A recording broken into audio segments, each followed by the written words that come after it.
Okay, the last lesson of this unit, no, just kidding, second last, we're going to solve rational equations.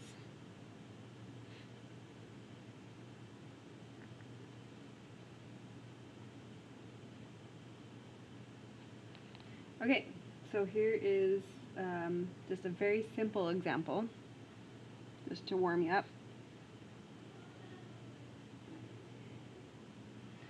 Okay, so I'm sure that most of you can see that 1/2 would be equivalent to 4/8, so our solution would be 4. But how do I go about this? Well, if I ever have one fraction equal to one fraction, you can go with your cross multiplication strategy. So that times divided by that will equal x. So 1 times 8 is 8, divided by 2 is 4. Okay, so we can use that strategy. So here is an example of that strategy. 10 over x plus 4 equals 15 over 4 bracket x plus 1. Okay, so we're going to cross multiply because I have one fraction equal to one fraction. Alright, so this becomes 40 brackets x plus 1, and this becomes 15 bracket x plus 4.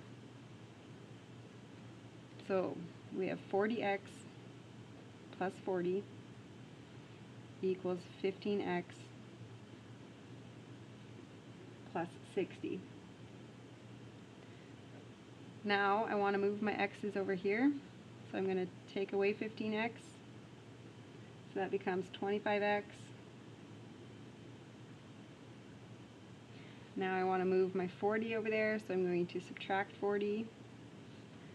25x equals 20, and if I divide by 25, I get x to be 0.8, or you can reduce that, leave it as 4/5. Okay, here's another thing I need to do.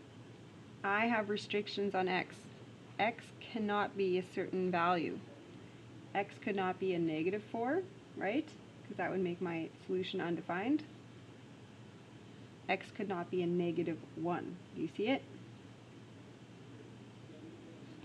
So I need to check that these are not, my solution is not also a restriction, because then I'm going to end up with no solution.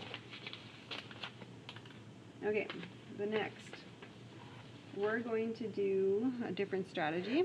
So example 2, x over x minus 1, or x minus 2, sorry, plus 1 over x minus 4 equals 2 over x squared minus 6x plus 8. Okay, so in this strategy, we need to start with just factoring to see what we have. Okay, so this factors simple trinomial. 4 and 2 multiplied to 8 give me -6. Okay, so now my strategy is to have everything over a common denominator. So I'm going to put this side over x minus 2, x minus 4, and this side over x minus 2, x minus 4. Do you see that I've set it up that they both have the same denominator? Okay, so now this fraction did not have that denominator, so it got multiplied by an x minus 4. So I need to do that in the numerator. Second fraction here, x minus 4 got multiplied by x minus 2. And this denominator didn't change, so I don't change the numerator. Okay, so this becomes x squared minus 4x plus x minus 2.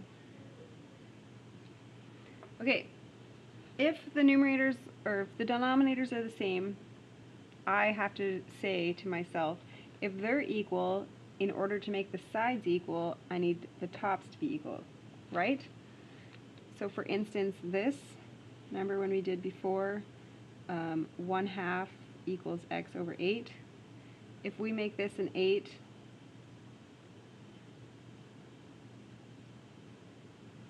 Now, if 8 are the same on the bottom, the tops both have to be the same. So then x has to be 4. Okay? So I don't need to worry about the bottom anymore, so my conclusion is x squared, I'm going to put those together, negative 3x minus 2 has to equal 2. So that's my new statement. The numerators have to be the same. Okay, I am going to move this over here. When I do that, I get x squared minus 3x minus 4 equals 0. I've produced myself a quadratic equation, so I know I can solve that by factoring techniques. If it doesn't factor, I can quadratic formula solve. So let's try to factor 4 and 1 would get me a 3.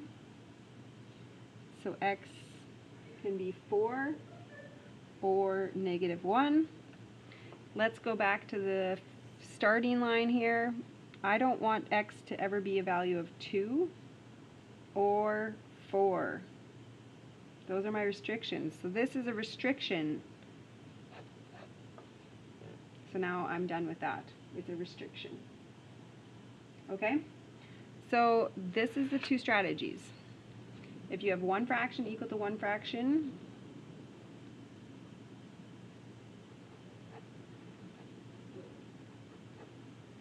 you can cross multiply. So that's strategy 1. And strategy number 2,